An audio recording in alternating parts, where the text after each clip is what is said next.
किसी वस्तु पर ध्यान देना, स्टार्ट। किसी वस्तु पर 18 न्यूटन का दो वस्तु है, क्या वस्तु है? दो वस्तु जिसका दोनों का द्रव्यमान अलग अलग है। पहला वस्तु पर यही 18 न्यूटन का बल लगता है तो उसमें तुरंत कितना उत्पन्न करता है? 6 मीटर पर सेकेंड स्क्वायर।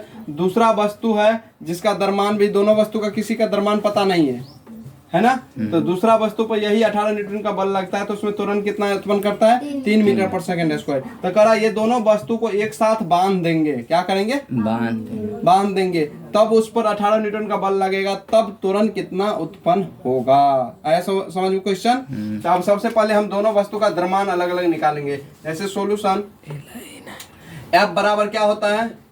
F बराबर M1A होगा। पहला वस्तु पर जो F बल लग रहा है, F बराबर, चूंकि F बराबर M1A होगा कि नहीं होगा? F का मान तो दिया है कितना? F का मान कितना दिया है?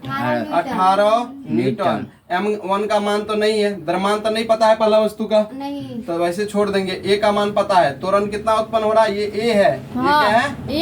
ये A है, ये M है, बल है ना। यहाँ ये भी A है, दूसरा वस्तु का तुरंत। ये बल तो दोनों पर सेम लग रहा है ना।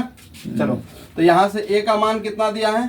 6 मीटर पर सेकेंड स्क्वायर। अभी गुना में है, इधर आएगा तो भाग में, इधर आएगा तो भाग में। 18 न्यूटन बट्टा में कितना?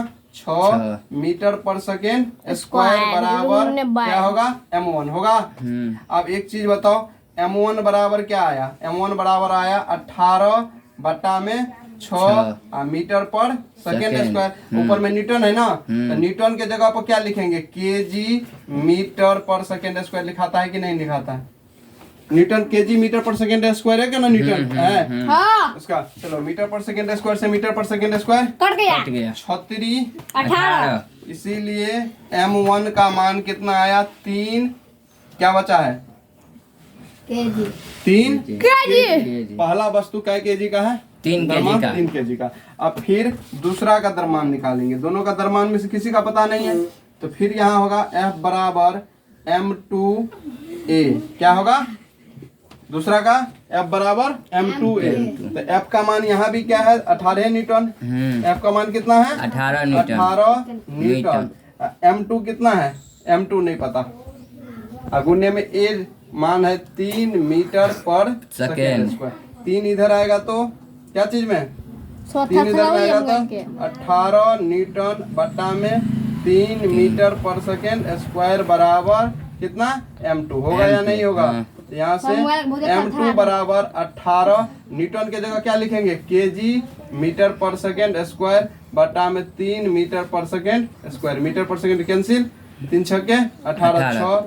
M2 का मान, दूसरा वस्तु का वजन जो निकला 6 केजी। कितना निकला? 6 केजी। यहाँ तक क्लियर?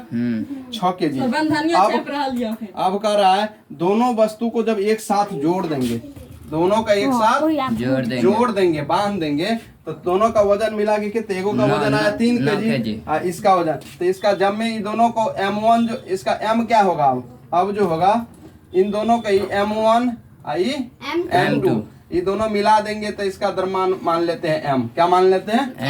M। तो यहाँ से M बराबर क्या होगा? अब M बराबर होगा M1 जोड़ M2। तो M का मान कितना? M का मान होगा 3 जोड़ 6 कितना? 9 केजी। मतलब ये दोनों को एक साथ बांध दिए तब वजन कितने आ गया? 9 केजी। तो इस पे भी तो बल कितना लगा रहे हैं? 18 न्यूटन ना। कितना? 18 न्यूटन बल लगा रहे हैं। तो तब अब इसमें तुरंत A का मान क्या? अब कौन स्पीड से भाग, कितना तुरंत से ही भागेगा? तो A कितना होगा? अब यहाँ से F बराबर क्या होगा? F बराबर होगा MA। क्या होगा? MA होगा कि नहीं होगा?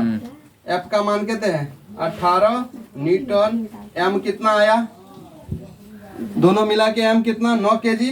यहाँ क्या देंगे? 9 केजी इंटू में A। A बराबर क्या होगा? A बराबर होगा 18 न्यूटन को क्या लिखेंगे हम? न्यूटन के लिखेंगे केजी मीटर पर सेकेंड स्क्वायर। अब बाई में कितना? 9 केजी होगा या नहीं होगा? केजी से केजी कट गया, 9 दूनी 18। इसीलिए A का मान कितने आया? 2 मीटर पर सेकेंड स्क्वायर। मतलब ये दोनों को एक साथ बांध के जब 18 न्यूटन का बल से धक्का देंगे तो उसमें त्वरण उत्पन्न होगा 2 मीटर पर सेकेंड स्क्वायर से वो भागेगा। आया समझ में? ये होगा आंसर।